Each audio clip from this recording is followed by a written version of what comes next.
So there are 3 FAFSA deadlines. It's not like doing your taxes where you get this universal deadline of April 15th and probably everybody just does their taxes on the 14th or maybe files an extension. Instead, there are 3. The first is the business deadline. I mean, college deadline. These aren't businesses. They're nonprofits. They don't make any money. The second is the state deadline, and the third is the federal deadline. We're going to talk about all 3, specifically this college deadline. There's actually quite a bit riding on the line, and this is where most people get confused. So I want to make sure I cover that. My name is MacKelvie. I'm the founder of College Guide Pro, the leading solution for parents and students to plan, shop, and find thousands in savings on college. If you're new to this channel, make sure to hit that subscribe button so you don't miss out on any insights. You're probably here to learn about college planning. That's what we talk about. So make sure to subscribe for more. Let's dive into this. So the school deadline is typically months before the federal deadline.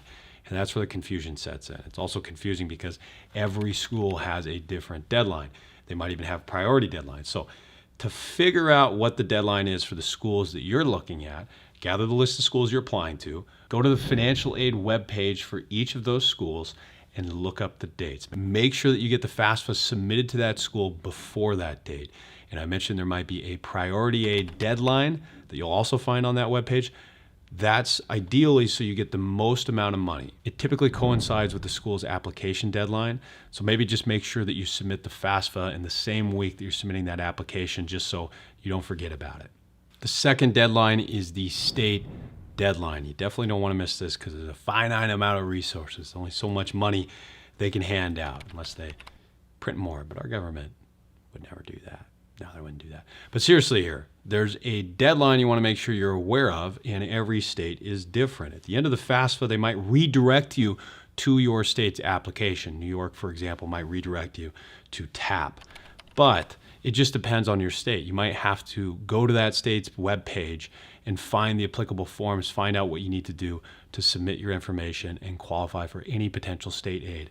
So don't miss this deadline. And the last deadline is the federal deadline, which comes from the U.S. Department of Education, also known as the FAFSA, folks. This is a ways down the road. It's actually June 30th, so you got some time on that one. Typically, you want to look at the other deadlines first. If you're accomplishing the other deadlines, you're accomplishing the federal deadline.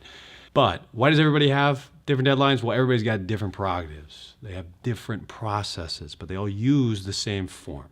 So hopefully you found this video helpful, and if you're in the midst of the college planning process, make sure to click that link to check out College Guide Pro, where members get an award-winning college planning tool, college-saving masterclasses, and unrivaled expert guidance. So make sure to check that out if you're in the midst of the college planning process. Again, hopefully you found this video helpful, and take care.